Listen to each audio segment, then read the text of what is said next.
$1.8 billion. That's what Mastercard just paid for a stablecoin startup, the largest crypto acquisition in history. And that's not even the biggest story. Wall Street's secret blockchain, the one processing $9 trillion a month, just merged with Ethereum. Meanwhile, Kraken froze its IPO, while Morgan Stanley filed to launch the first bank-issued Bitcoin ETF. Yeah, traditional finance isn't joining crypto anymore. It's absorbing it. Let's break it down. So on March 17th, Mastercard dropped a bomb. They agreed to acquire BVNK, a London-based stablecoin infrastructure platform, for up to $1.8 billion, including $300 million in performance contingent payments. This is the single largest stablecoin acquisition in history. It eclipses Stripe's $1.1 billion bridge deal from 2025, and it tells you everything about where the money is going. Now, what does BVNK actually do? Right, so they bridge fiat currencies and stablecoins across 130 plus countries on every major blockchain network. They're the plumbing, the pipes that connect your bank account to on-chain payments. And Mastercard, a company that processes $9 trillion in annual payment volume, just bought those pipes. Mastercard's chief product officer said it plainly, quote, "We expect that most financial institutions and fintechs will in time provide digital currency services," end quote. That's not a prediction. That's a corporate strategy backed by $1.8 billion. And look at the competitive landscape here. Visa is piloting 24/7, 365 stablecoin settlement with Nuvei, eliminating weekends and bank holidays entirely. PayPal expanded PYUSD cross-border payments to 70 countries.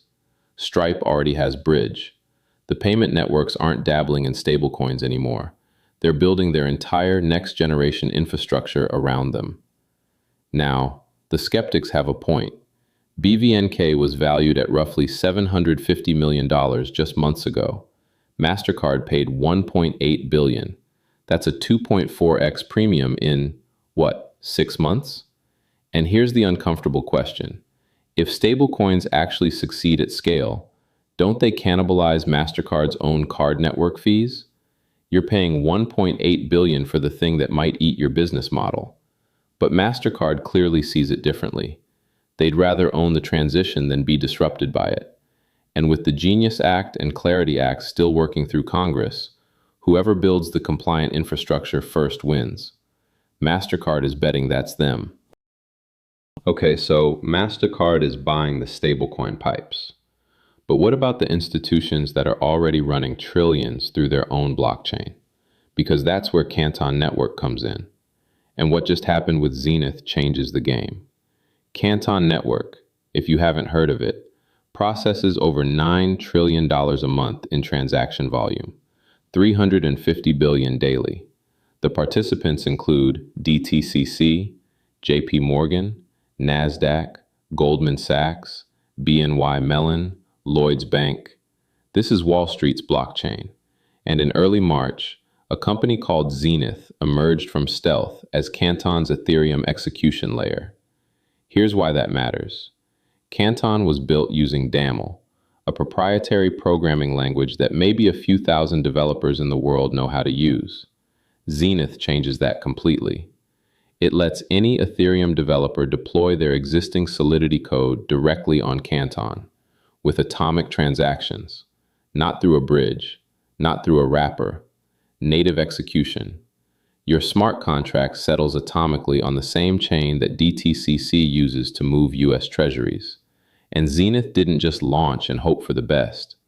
They've already achieved Tier 1 Super Validator status on Canton, the same tier as DTCC itself. Zenith CEO Teemu Päivänen said, quote, "Canton has proven institutions want blockchain infrastructure designed for regulated markets. And now, 500,000 plus Solidity developers can build on those rails." But hold on. Let's talk about what Canton actually is under the hood.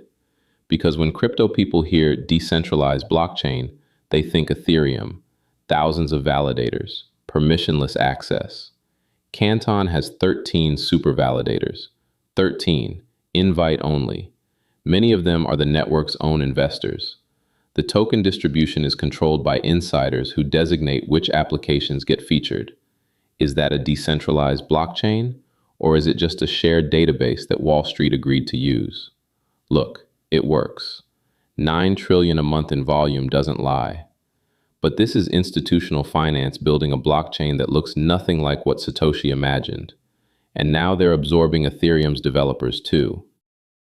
So here's where all of this comes together.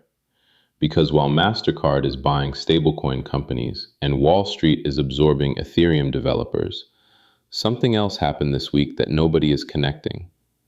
Morgan Stanley, one of the largest investment banks on earth, filed its second S-1 amendment to launch a spot Bitcoin ETF, ticker MSBT on NYSE Arca.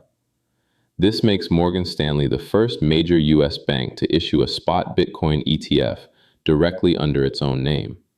Not through a subsidiary, not through an asset management arm, Morgan Stanley itself. BNY Mellon handles the cash, Coinbase and Fidelity handle the custody, and they're offering a fee waiver on the first $5 billion invested for 6 months. $5 billion. That's how much demand they're expecting. Now, at the exact same time, Kraken, one of the biggest crypto-native exchanges in the world, froze its IPO plans.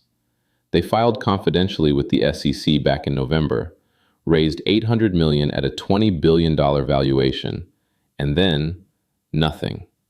Market conditions. Bitcoin sitting at 71,000. Extreme fear in the crypto market. They pulled back. Think about that contrast for a second. Morgan Stanley, traditional finance, is pushing deeper into crypto, filing new products, putting its own name on Bitcoin, while Kraken, crypto native, is retreating from public markets. The bank is advancing. The exchange is pulling back. And this isn't just Kraken. FTX's Recovery Trust is distributing $2.2 billion to creditors on March 31st. The wreckage of the last crypto cycle is still being cleaned up while TradFi is moving in.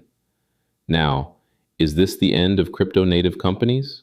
No, probably not. Kraken pausing might actually be smart. Coinbase went public at the peak and lost 90%. Timing matters. But the structural shift is real. Traditional finance has the balance sheets, the regulatory relationships, the distribution networks. They can absorb crypto's innovations faster than crypto can build TradFi's trust. So look at what happened in 1 week. Mastercard spent $1.8 billion to own stablecoin infrastructure. Canton Network absorbed Ethereum's developer ecosystem through Zenith. And Morgan Stanley filed to put its own name on a Bitcoin ETF, while Kraken retreated.